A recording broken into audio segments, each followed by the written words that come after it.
So a couple of weeks ago, I was part of an expert panel on surrogacy, which with the UN Special Rapporteur Reem El Salem and women from all over the world. It was on Zoom.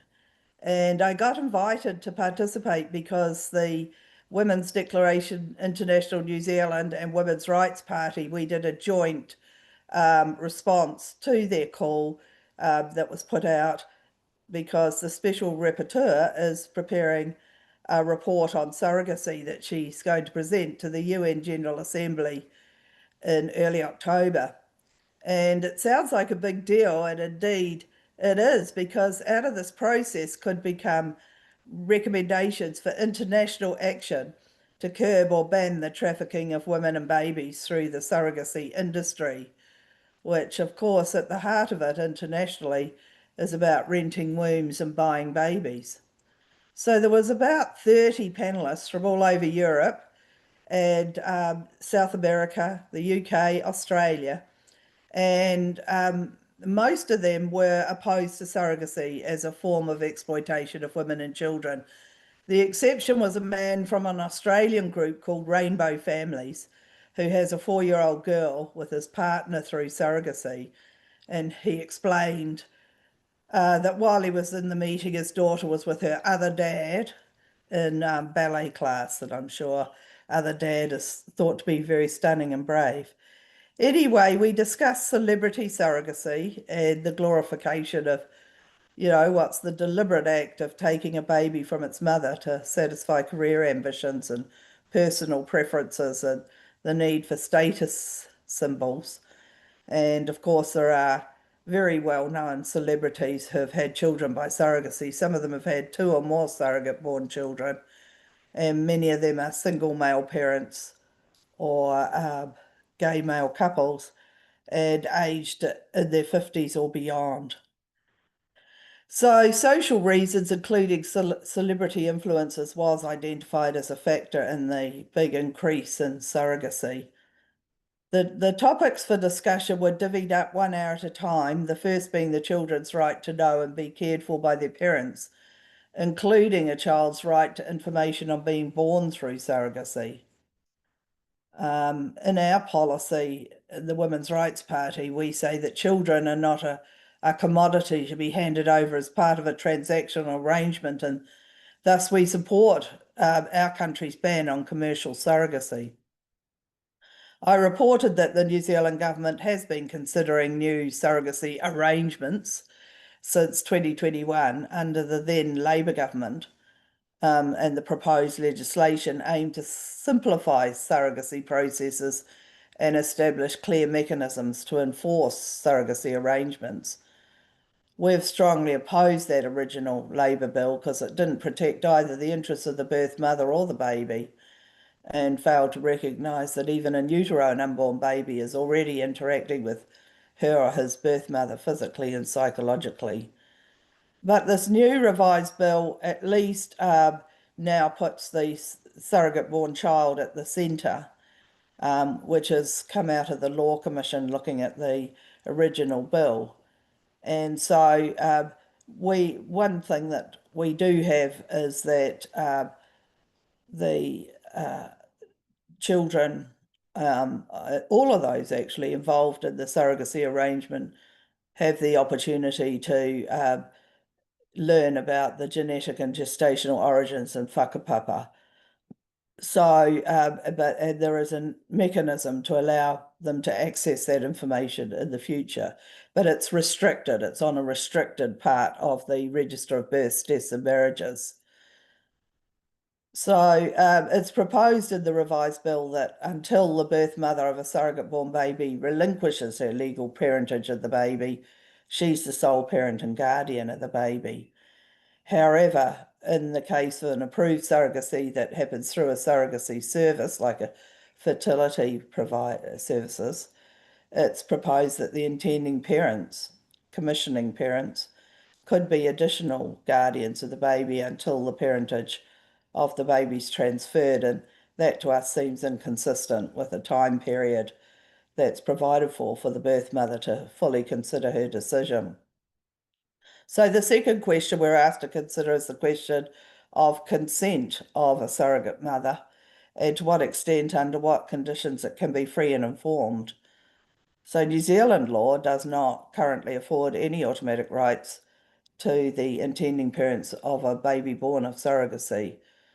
So at the time of birth, the child's legal parents are the birth mother and her partner, if he or she agrees, and a formal adoption process is required to complete the arrangement. You can't actually enforce any previous agreement that's been made. For example, go to the court to get a compliance order. So we've supported that current adoption process because it does at least provide for the interests of the birth mother as the first legal parent with rights to her reproductive autonomy and freedom from exploitation during her pregnancy and birth. By contrast with the current adoption process, the original government bill, Labor government bill, would have provided the intending parents with automatic legal status at the point custody of the child was transferred, which could have been at the birth. So even in this current revised bill, the birth mother cannot relinquish her legal right to the baby until after a 7-day period, which we don't think really is enough. After all, in New Zealand, if you get a puppy from a breeder, you can't get it till it's 8 weeks old. So human babies are treated worse than puppies. But some panelists didn't agree that we should even be engaging in discussions to legislate and liberalise surrogacy arrangements because that normalises a practice and legitimates a practice that inevitably violates women's physical and reproductive integrity. So we agree that the surrogacy arrangements that are currently being proposed here can never eliminate the coercive element inherent in the practice of surrogacy, even in the case of altruistic arrangements. So in our recent round of Women's Rights Party regional meetings, one woman talked about how her sister couldn't have a baby and she was very worried that her sister would ask her because she would feel obliged to carry a baby for her sister, even though she herself had already had 3 and didn't want any further pregnancies. So she was really relieved when her sister didn't ask. And other members who had been adopted at birth said little thoughts given to the long-term interests of surrogate-born babies or their birth mothers, and they likened surrogacy to the widespread practice in the 1950s and 1960s of taking babies of unwed teen mothers from their mothers, from their mothers at birth and putting the babies up for adoption. And many of those babies, now adults and in our meetings, and the mothers too, who were 15 or 16 at the time, suffer intense grief to this day, even where the adoptive parents provide a loving home. So, but the fact is that New Zealand's not alone in reviewing our surrogacy laws. As you know, that's happening in Australia and in the UK. And so we think we should engage in the legislative process to try and protect the rights of birth mothers and babies. So, and that's because there's a big push by commissioning parents to make sure that the arrangements that they make are enforceable. And also, it's possible that birth mothers, surrogate mothers may fear that the intended parents will not assume responsibility for their baby, especially the babies born with a disability or of the wrong sex. So it's become a real problem because of the development of technologies such as assisted reproductive technology and in vitro fertilization, which have opened the door to a boom in surrogacy involving egg harvesting and embryo transfers, where the surrogate mother may be carrying a baby that's not genetically related to her, which wouldn't have been the case in the past. And that raises very significant ethical issues for women relating to their reproductive freedom, health and well-being.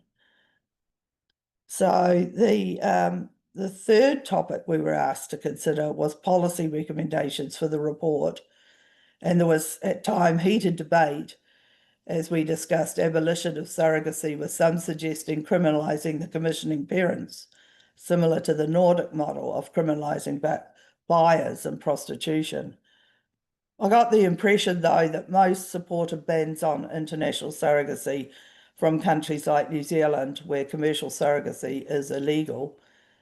But even here, of course, the presence of fertility services promoting surrogacy services on our TV screens to those with the financial ability to pay for such services means that surrogacy is a commercial service and the women and babies commodities in a commercial transaction through the third party, that is the fertility service.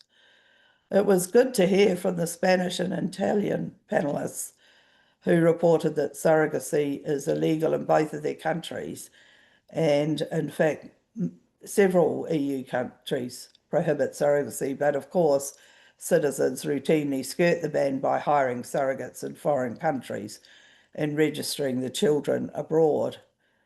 And so we had from Italy, they were very strong in talking about how the government had cracked down on having a baby abroad and making that a criminal act.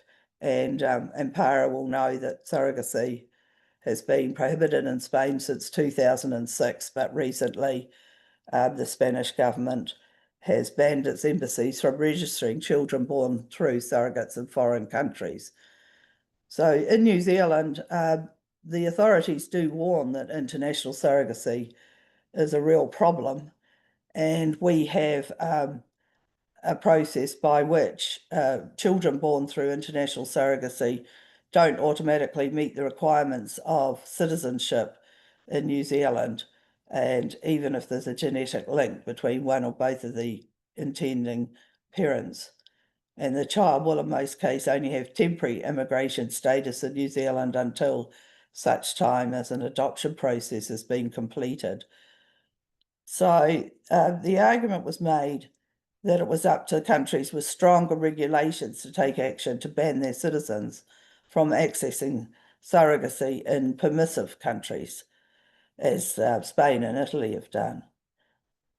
Surrogate mothers, of course, often live in countries where there is widespread poverty, weak regulations and laws around surrogacy, and poor health standards, which increases the risk of humanitarian problems, where the surrogate mother and child may be vulnerable and their rights not well protected.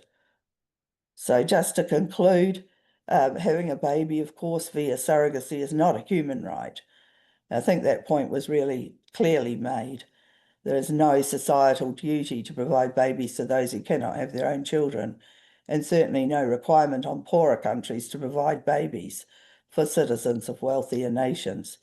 I like this comment from one of the panel participants, Anna Kerr, who's well known to WDI, who pointed out, oh no, it wasn't her, somebody else, that where international adoption was banned in many countries, the market dried up and orphanages were empty. Anna's comment was this: if there was no market for surrogacy, this would not be a problem.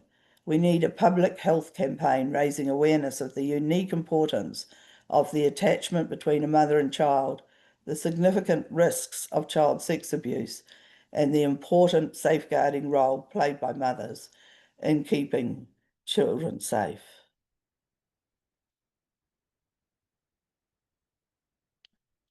That's it.